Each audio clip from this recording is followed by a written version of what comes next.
ब्रह्म राक्षस शहर के उस ओर खंडहर की तरफ परित्यक्त सूनी बावड़ी के भीतरी ठंडे अंधेरे में बसी गहराइयाँ जल की सीढ़ियाँ डूबी अनेकों उन पुराने घिरे पानी में समझ में आ न सकता हो कि जैसे बात का आधार लेकिन बात गहरी हो। बावड़ी को घेर डालें खूब उलझी हैं, खड़े हैं मौन औदुंबर व शाखों पर लटकते घुघुओं के घोंसले परित्यक्त भूरे गोल। विगत शत पुण्य का आभास जंगली हरी कच्ची गंध में बसकर हवा में तैर बनता है गहन संदेह अनजानी किसी बीती हुई उस श्रेष्ठता का जो कि दिल में एक खटके सी लगी रहती। बावड़ी की इन मुंडेरों पर मनोहर हरी कुहनी टेक बैठी है टगर ले पुष्प तारे श्वेत। उसके पास लाल फूलों का लहकता झौर मेरी वह कन्हेर, वह बुलाती एक खतरे की तरफ जिस ओर अंधियारा खुला मुँह बावड़ी का शून्य अंबर ताकता है। बावड़ी की उन घनी गहराइयों में शून्य ब्रह्म राक्षस एक बैठा है।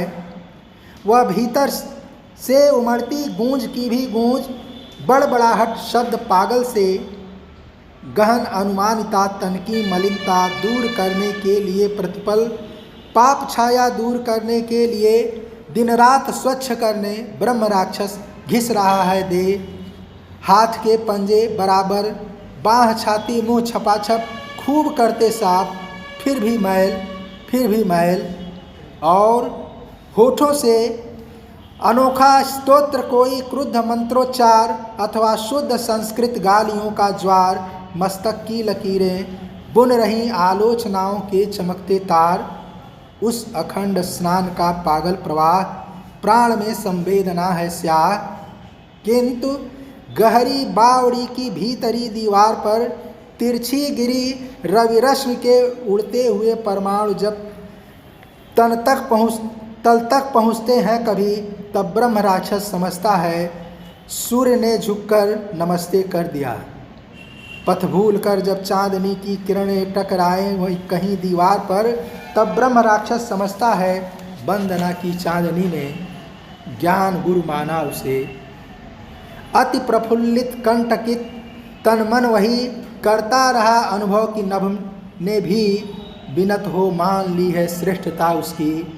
और तब दुगने भयानक ओज से पहचानता मन सुमेरी बैबिलोनी जन कथाओं से मधुर वैदिक ऋचाओं तक व तब से आज तक के सूत्र छंदस मंत्र थियोरम सब प्रमेयों तक की मार्स एंजल्स रसेल टायनबी की हीडेगर व स्पेंसर सार्त्र गांधी भी सभी के सिद्ध अंतों का नया व्याख्यान करता वह नहाता ब्रह्म राक्षस श्याम प्राक्तन बावड़ी की उन घनी गहराइयों में शून्य ये गरजती गूंजती आंदोलिता गहराइयों से उठ रही ध्वनियाँ अतः उद्भ्रांत शब्दों के नए आवर्त में हर शब्द निज प्रतिशब्द को भी काटता वह रूप अपने बिंब से ही जूझ विकृताकार कृति है बन रहा ध्वनि लड़ रही अपनी प्रतिध्वनि से। यहाँ बावड़ी की इन मुंडेरों पर मनोहर हरी कुहनी टेक सुनते हैं टगर के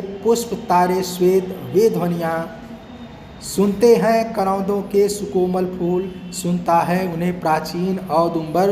सुन रहा हूँ मैं वही पागल प्रतीकों में कही जाती हुई वह ट्रेजेडी जो बावली में अड़ गई।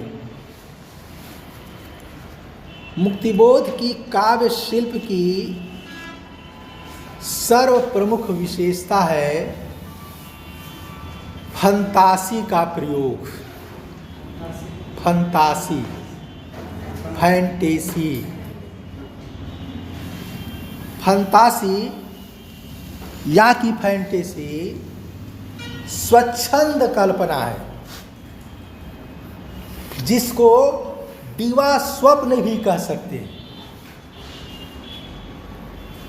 फ्रायड ने इसको दमित इच्छाओं से जोड़ा है कि दमित इच्छाओं की पृष्ठभूमि में फंतासी होती है। मुक्तिबोध ने यह स्वीकार किया है कि जब व्यक्तिगत अनुभव की पीड़ा से तटस्थ होकर फंतासी सृजित होती है तो वो एक सीमा तक वैयक्तिक होकर के भी निर्वैयक्तिक होती है। व्यक्ति फंतासियों के माध्यम से अपनी दमित इच्छाओं की पूर्ति करता है। यह एक तरह की असंभव कल्पना सी है। यह स्वप्न चित्र होता है। जैसे सपने में ढेर सारे चित्र आते जाते रहते हैं और एक दूसरे में वो गुथे होते हैं, कभी कोई किसी दूसरे में बदल जाता है। तो ये सारी स्वच्छंद कल्पनाएं फंतासी में होती हैं और फंतासी से साहित्य में अभिव्यक्ति की क्षमता बढ़ जाती है। एक साथ असंभव लगते हुए संयोग फंतासी के माध्यम से चित्रित हो सकते हैं, रूपायित हो सकते हैं। जैसे अलग अलग कालों में कमलेश्वर का एक उपन्यास है कितने पाकिस्तान।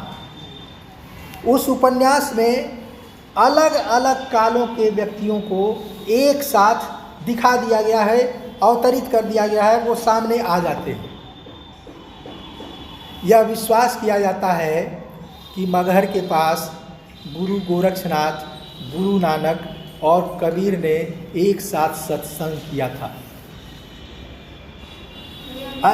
ऐतिहासिक दायरे में यह बात घटित नहीं हो सकती है, लेकिन फंतासी में ये बात घटित हो सकती है।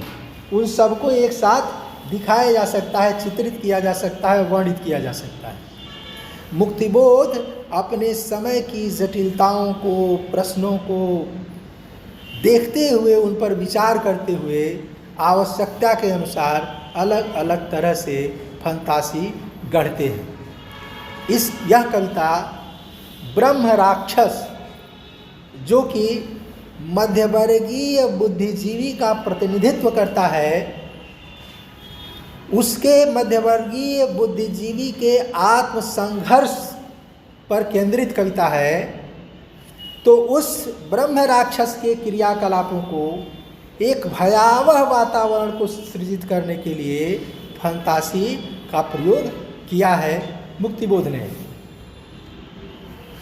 शहर के उस ओर खंडहर की तरफ परित्यक्त सूनी बावड़ी के भीतरी ठंडे अंधेरे में बसी गहराइयाँ जल की सीढ़ियाँ डूबी अनेकों उस पुराने घिरे पानी में, समझ में आ न सकता हो कि जैसे बात का आधार लेकिन बात गहरी हो। शहर के उस ओर खंडहर की तरफ मुक्तिबोध राजनांदगांव में रहते थे और जहाँ वो रहते थे उस घर के पीछे का जो वातावरण था वो झाड़ झंखाड़ जैसा वातावरण था। वहाँ सूखे कुएं थे, झाड़ियाँ थीं, वहाँ उल्लुओं के घोंसले थे, वहाँ सियार बोलते रहते थे। मुक्तिबोध की कविताओं में जब इस तरह का वातावरण बनता है तो उनको प्रेरणा वहीं से मिली हुई है। मैंने वो रचना की वो भूमि वही है जहाँ वो रहते थे, उसमें उन्होंने अपनी कल्पना के माध्यम से कुछ जोड़ा घटाया है। तो जैसे कहीं किसी शहर के किनारे सुनसान इलाके में शहर के उस ओर खंडहर की तरफ जहाँ टूटा फूटा पुराना मकान हो, परित्यक्त सूनी बावड़ी, परित्यक्त मैंने जिसका इस्तेमाल न होता हो, सूनी बावड़ी बावड़ी कहते हैं छोटे तालाब को, या ज़मीन पर जो कुएँ होते हैं, मैंने जिसकी जगत ज़मीन से ऊपर नहीं होती या बहुत नीची होती है, तो सूनी बावड़ी के भीतरी ठंडे अंधेरे में बसी गहराइयाँ जल की, वहाँ पानी भरा हुआ है, गहरा पानी है। सीढ़ियाँ डूबी अनेकों। अब वो तालाब ऐसा है कि जिसमें कुछ सीढ़ियाँ दिख रही हैं और कुछ सीढ़ियाँ पानी के अंदर हैं। नदी के तमाम घाटों पर जब पानी ज़्यादा हो जाता है तो उसकी ढेर सारी सीढ़ियाँ पानी के अंदर होती हैं, कुछ सीढ़ियाँ पानी के बाहर होती हैं। जैसे जैसे पानी घटता जाता है, बाहर वाली सीढ़ियों की संख्या बढ़ती जाती है, अंदर वाली सीढ़ियों की संख्या कम होती जाती है। देखने से ऐसा लगता है कि वहाँ पानी गहरा है। सीढ़ियाँ डूबी अनेकों उस पुराने घिरे पानी में, समझ में आ न सकता हो कि जैसे बात का आधार लेकिन बात गहरी हो। उस वातावरण पर कवि की एक टिप्पणी है। उस वातावरण को समझाने के लिए कवि ने यह टिप्पणी की है कि वह कुछ इस तरह की बात हो, मानो वो वातावरण कुछ इस तरह का है। पानी की गहराई, सीढ़ियाँ कहाँ तक गई हैं, उसको देखकर मन पर उस तरह का प्रभाव पड़ता है जैसे मानो कोई बात कही गई हो, वो बात समझ में ना आ रही हो, लेकिन इतना समझ में आता हो कि कोई गहरी बात कही जा रही है, इसमें कोई गहरा अर्थ छिपा हुआ है। उसका अर्थ बहुत साफ नहीं है, लेकिन ऐसा अनुभव होता है कि उसमें कोई गहरी बात छिपी है। ऐसे ही उस जगह का वो वातावरण है, वो पानी है, वो सीढ़ियाँ हैं, जिसमें अनुमान लगता है कि वो बावड़ी गहरी है, पानी ज़्यादा है, लेकिन कितना है इसका कोई अनुमान नहीं लग सकता। वो बावड़ी का चित्र। अब उसके आसपास का चित्र। बावड़ी को घेर डाले खूब उलझी हैं, खड़े हैं मौन औदुंबर। औदुंबर कहते हैं गूलर को, माने गूलर के पौधे हैं और उसकी डालें आपस में उलझी हुई हैं। अक्सर ऐसी जगहों पर जहाँ इस्तेमाल नहीं होता है, इस तरह के पौधे उग जाते हैं। वह शाखों पर लटकते घुंघुओं के घोंसले परित्यक्त भूरे गोल, और डालों पर, वृक्षों की डालों पर घुघुओं के घोंसले, उल्लुओं के घोंसले, और वो घोंसले भी कैसे हैं? परित्यक्त भूरे गोल। भूरे गोल जो घोंसले हैं वो घोंसले परित्यक्त हैं, मतलब अब उसमें उल्लू रह नहीं रहे हैं। मैंने उस समय, जिस समय का वर्णन है, उस समय घोंसला रिक्त है, उल्लू उसमें नहीं है। जैसे बहुत दिनों से उसमें उल्लू न रह रहे हैं। विगत शतपुण्य का आभास जंगली हरी कच्ची गंध में बसकर हवा में तैर बनता है गहन संदेह। अनजानी किसी बीती हुई उस श्रेष्ठता का जो कि दिल में एक खटके सी लगी रहती है। अब इस पूरा जो वातावरण है वो भयावह वातावरण है। इस भयावह वातावरण में विगत शतपुण्य का आभास, पुराने सैकड़ों पुण्यों का आभास देते हुए जंगली हरी कच्ची गंध में बसकर हवा में तैर बनता है गहन संदेह। जंगली हरी कच्ची गंध, जंगली पेड़ पौधों फलों फूलों की जो ताज़ी गंध है वो हवा से आ रही है। तो मैंने वो जो पेड़ पौधों फूल पत्तियों फलों की जो ताज़ी गंध है हवा में इसके माध्यम से जब वो आ रही है तब कुछ अच्छा सा अनुभव हो रहा है। इसलिए कवि उसके लिए कह रहा है कि मानो सैकड़ों पुण्य का प्रताप है।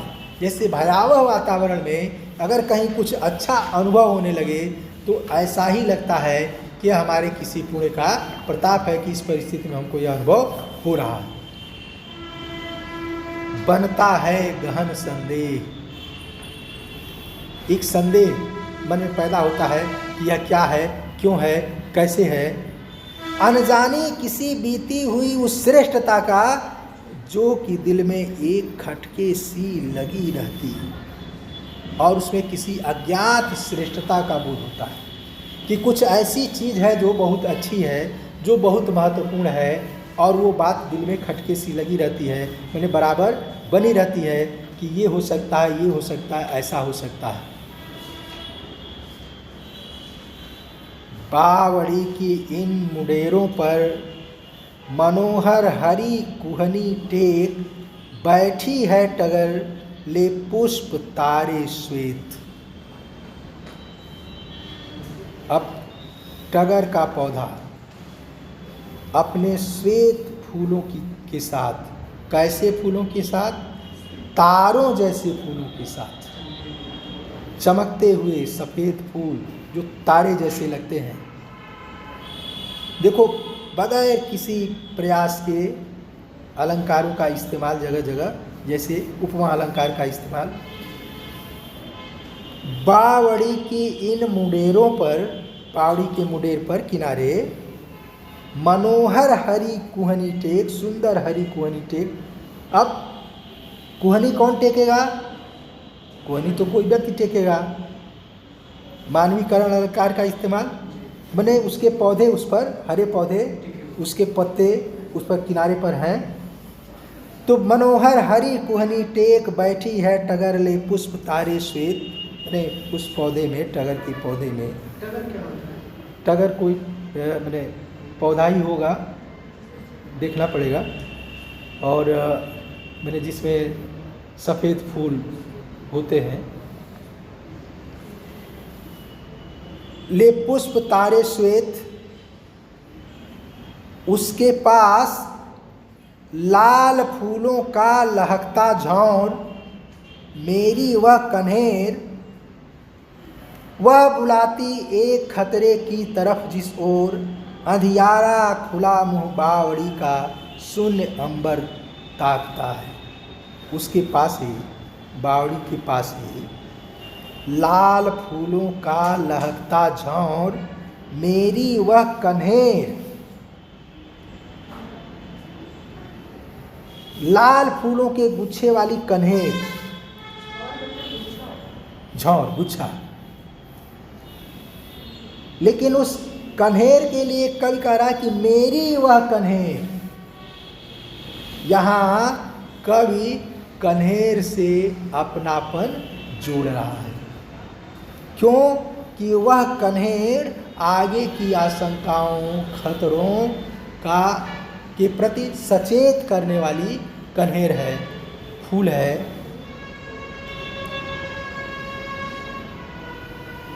वह बुलाती एक खतरे की तरफ जिस ओर, अंधियारा खुला मुँह बावड़ी का शून्य अंबर ताकता है, जिसमें वो उसका अंधेरा, उस बावड़ी का अंधेरा आसमान ताकता है। माने जो आसमान के नीचे खुले में जो बावड़ी है उसकी तरफ वो इशारा करता है, उसकी तरफ बुलाता है। वो कन्हेर का फूल, इसलिए कवि कह रहा है कि वो मेरा वो कन्हेर, कि उधर खतरे की तरफ, खतरे की ओर से वो आगाह करता है, खतरे के बारे में बताता है, संकेत करता है। इसलिए उस कन्हेर के प्रति कवि की आत्मीयता दिखाई पड़ रही है। बावड़ी की उन घनी गहराइयों में शून्य ब्रह्म राक्षस एक बैठा है। वह भीतर से उमड़ती गूंज की भी गूंज बड़बड़ाता शब्द पागल से।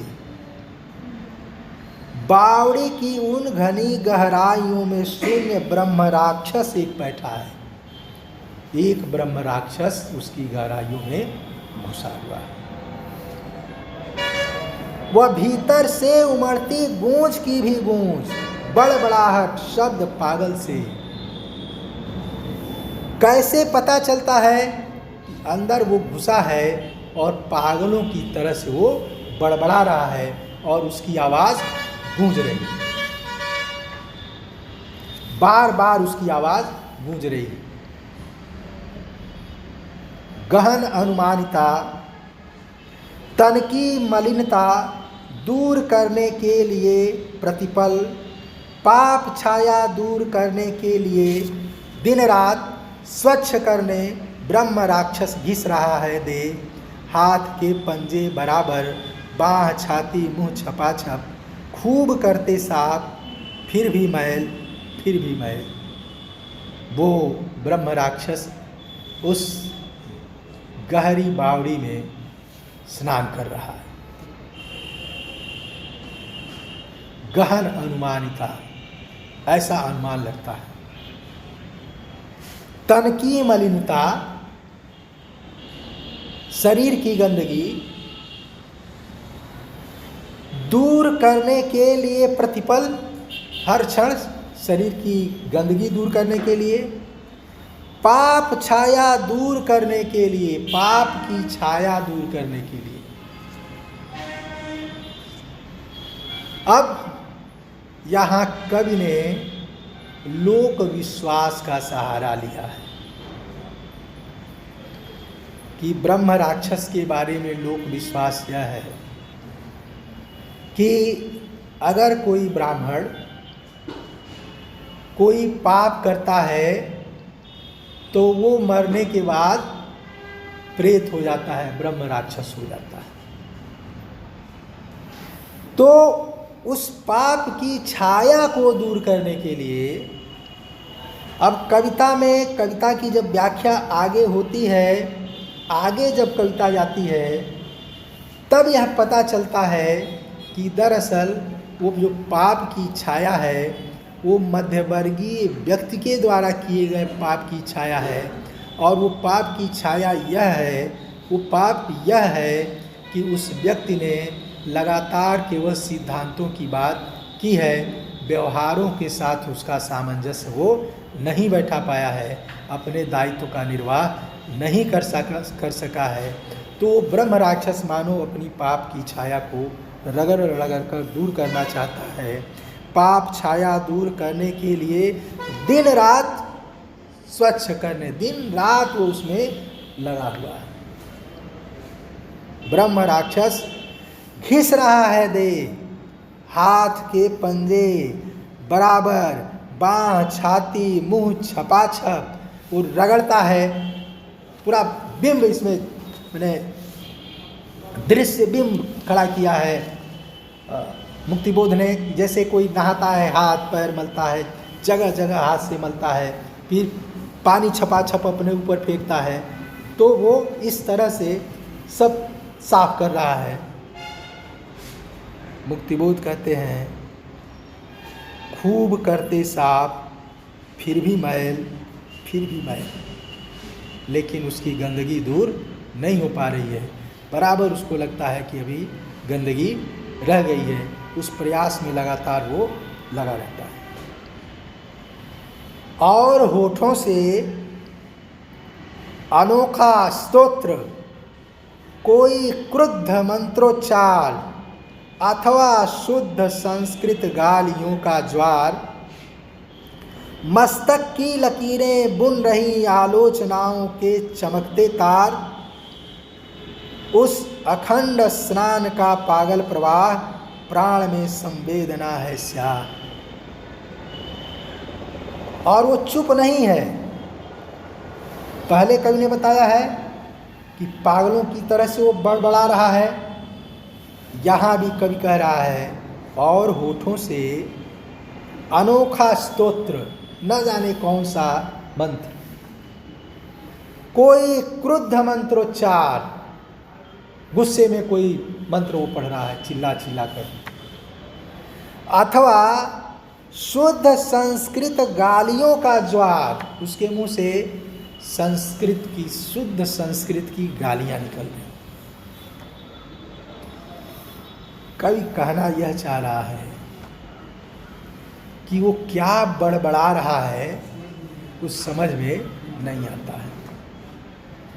पूजा पाठ में अक्सर पुरोहित जो मंत्र बोलते हैं और लोगों को कहते हैं कि दोहराइए, लोग जानते नहीं हैं कि वो क्या कह रहे हैं, उसको दोहरा भी नहीं पाते हैं, लेकिन उसी टोन में कुछ मुंह हिलाते हैं, कुछ गुनगुना देते हैं ताकि लगे कि मैंने हम दोहरा ले रहे हैं, लेकिन समझ में नहीं आता है वो ब्रह्म राक्षस क्या बोल रहा है, कौन सा मंत्र पढ़ रहा है, वो संस्कृत में पढ़ रहा है कि किस में पढ़ रहा है, कुछ समझ में नहीं आ रहा है। मस्तक की लकीरें बुन रही आलोचनाओं के चमकते तार, उसके ललाट पर लकीरें हैं और उनको देख कर लगता है कि उसके चेहरे ललाट की मुद्रा भी आलोचना की मुद्रा है, वह आलोचना की मुद्रा में है, असंतोष की मुद्रा में है। उस अखंड स्नान का पागल प्रवाह लगातार वो क्रम जारी है। अखंड स्नान, अब एक हल्का सा व्यंग है कवि का, होता तो अखंड पाठ है और यहाँ वो लगातार ब्रह्म राक्षस अखंड स्नान कर रहा है, लगातार वो स्नान कर रहा है। उस अखंड स्नान का पागल प्रवाह लगातार वो जारी है। प्राण में संवेदना है स्याह, और ऐसा लगता है कि उसके प्राणों में भी मैल बैठी हुई है, भीतरी तौर पर भी गंदगी बैठी हुई है। किंतु गहरी बावड़ी की भीतरी दीवार पर तिरछी गिरी रवि रश्मि के उड़ते हुए परमाणु जब तल तक पहुँचते हैं कभी, तब ब्रह्म राक्षस समझता है सूर्य ने झुककर नमस्ते कर दिया।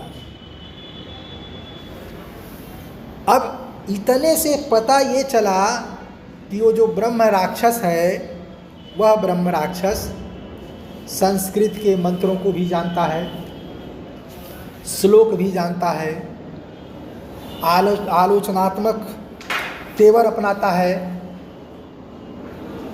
और उसके साथ वो अहंकारी है। उसके अहंकार का प्रमाण यह है कि किंतु गहरी बावड़ी की भीतरी दीवार पर तिरछी गिरी रवि रश्मि के उड़ते हुए परमाणु, सूर्य की किरणों के परमाणु पड़ते हैं। सूर्य की किरणें अगर तिरछी किरणें उस पर पड़ती हैं, माने कहीं से ज्ञान का कोई आलोक उसको मिलता है, तल तक पहुँचते हैं कभी, तब ब्रह्म राक्षस समझता है सूर्य ने झुककर नमस्ते कर दिया। तो ब्रह्म राक्षस को ये अनुभव होता है, उसको ये लगता है कि मानो सूर्य ने उसको इस तरह से प्रणाम किया है। पथ भूल कर जब चांदनी की किरण टकराए कहीं दीवार पर, तब ब्रह्म राक्षस समझता है वंदना की चांदनी ने। ऐसे ही जब चंद्रमा का प्रकाश उसकी दीवार पर, बावड़ी की दीवारों पर पड़ता है, किनारे पर पड़ता है, तो उसको लगता है कि चांदनी हमारी वंदना कर रही है। मैंने सूर्य और चाँद, मैंने कहीं से उसको ज्ञान का कोई प्रकाश मिलता है, तब भी वो उसके महत्व को स्वीकार नहीं कर पाता है, अपने को उससे बड़ा ही प्रमाणित करता है, समझता है। ज्ञान गुरु माना उसे, मैंने सूर्य और चंद्रमा दोनों ने उसे अपना गुरु, ज्ञान का गुरु मान लिया, उसका महत्व स्वीकार कर लिया। अति प्रफुल्लित कंटकित तन मन वही करता रहा अनुभव, कि नभ ने भी विनत हो मान ली है श्रेष्ठता उसकी।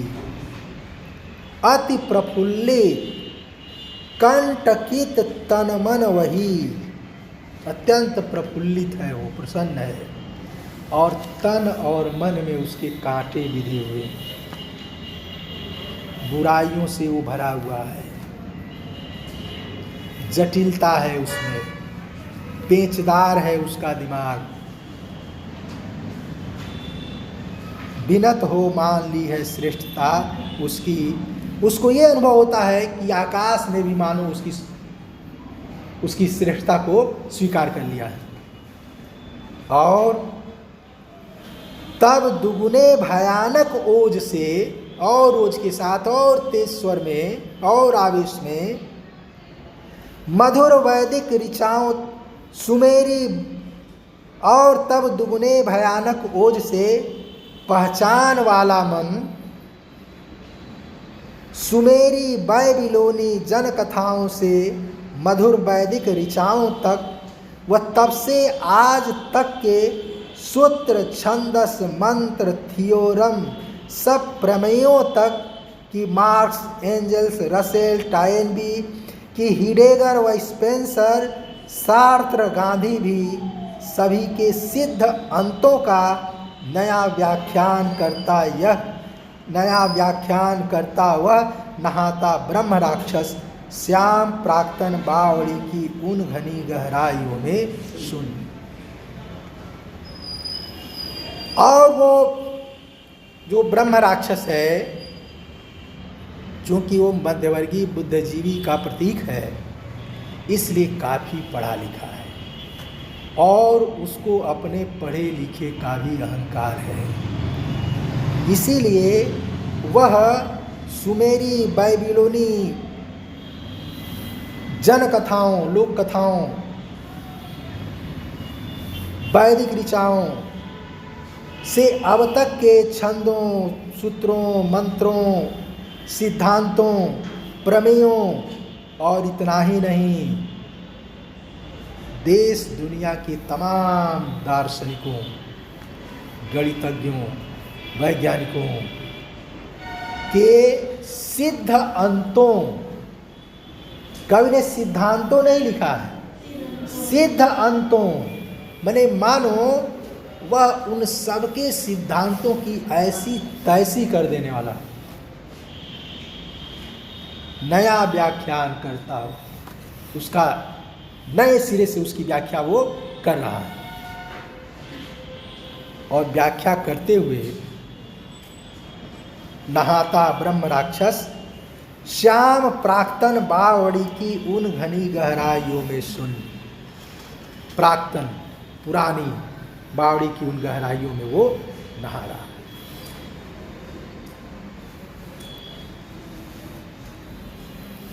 ये गरजती गूंजती आंदोलिता गहराइयों से उठ रही ध्वनियां, अतः उद्भ्रांत शब्दों के नए आवर्त में हर शब्द निज प्रतिशब्द को भी काटता, वह रूप अपने बिंब से ही जूझ विकृताकार कृति है बन रहा, ध्वनि लड़ रही अपनी प्रतिध्वनि से यहाँ। ये गरजती गूंजती आंदोलिता गहराइयों से उठ रही ध्वनियाँ, उस बावड़ी से वो जो बड़बड़ा रहा है, वो उसकी सारी ध्वनियाँ उठ रही हैं, आंदोलनकारी ध्वनियाँ उठ रही हैं, पूरे तेज स्वर में वो आवाज़ कर रहा है, बोल रहा है। ये गरजती गूंजती आंदोलिता गहराइयों से उठ रही ध्वनियाँ, अतः उद्भ्रांत शब्दों के नए आवर्त में, उद्भ्रांत भटकते हुए शब्दों के नए भंवर में हर शब्द निज प्रतिशब्द को भी काटता। वो जो कह रहा है उसी की बात बार बार गूंजती हुई, अभी बात पूरी नहीं हुई, फिर दूसरी बात गूंजने लगती, फिर तीसरी बात गूंजने लगती है, उसकी आवाज़ें लगातार गूंज रही हैं। भटकना। तो उद्भ्रांत शब्दों से के नए आवर्त में हर शब्द निज प्रतिशब्द को भी काटता, वह रूप अपने बिंब से ही जूझ विकृत्याकार कृति है बन रहा, उसके रूप का बिंब विकृत हो जा रहा है, वो तरह तरह के रूप रंग बदल रहा है, विकृताकार कृति है बन रहा, ध्वनि लड़ रही अपनी प्रतिध्वनि से। यहाँ मानो ध्वनि अपनी ही प्रतिध्वनि से लगातार टकरा रही, कोई एक बिंब बन रहा है, मिट रहा, फिर दूसरा बन रहा है, तीसरा बन रहा है, लगातार ये सब हो रहा है। बावड़ी की इन मुंडेरों पर मनोहर हरी कुहनी टेक सुनते हैं, टगर के पुष्प तारे श्वेत वे ध्वनियां। अब उस ब्रह्म राक्षस की ध्वनियों को, आवाज़ों को कवि कह रहा है कि किनारे जो टगर के श्वेत पुष्प हैं, तारे जैसे श्वेत पुष्प हैं, वो उसकी ध्वनियों को सुन रहे हैं। सुनते हैं करौंदों के सुकोमल फूल, सुनता है उन्हें करौंदों के कोमल फूल भी उसकी आवाज़ को सुनते हैं। करौंदा छोटा सा वो फल होता है, उसका अचार भी पड़ता है, अचार भी पड़ता है, काला मैंने हरा होता है, पक जाता है तो लाल हो जाता है, सफ़ेद, हाँ सफ़ेद होता है और जब पक जाता है तो लाल हो जाता है। सुनते हैं करौंदों के सुकोमल फूल, सुनता है उन्हें प्राचीन औदुंबर, पुराना गूलर का पौधा भी उसको सुनता है। सुन रहा हूँ मैं वही। अब यहाँ इस कविता का वक्ता भी मानो वो आवाज़ सुन रहा है। यहाँ कवि अपने को उस पूरी स्थिति से जोड़ लिया। पागल प्रतीकों में कही जाती हुई वह ट्रेजेडी जो बावड़ी में अड़ गई। मानो कोई ट्रेजेडी है, कोई त्रासदी है, प्रतीकों में वो व्यक्त हो रही है और वो उस बावड़ी में अड़ गई है, उसी में से लग गई है, उसी में वो फंस गई है। माने उस बावड़ी में कोई अर्थ छिपा हुआ है, उस पूरे वातावरण में कोई अर्थ छिपा हुआ है, उस ब्रह्म राक्षस के बड़बड़ाने में कोई अर्थ छिपा हुआ है, इस पूरे वातावरण में ब्रह्म राक्षस की त्रासदी छिपी हुई है। कवि यह कहता है। अंतर्मन का क्रम है क्या?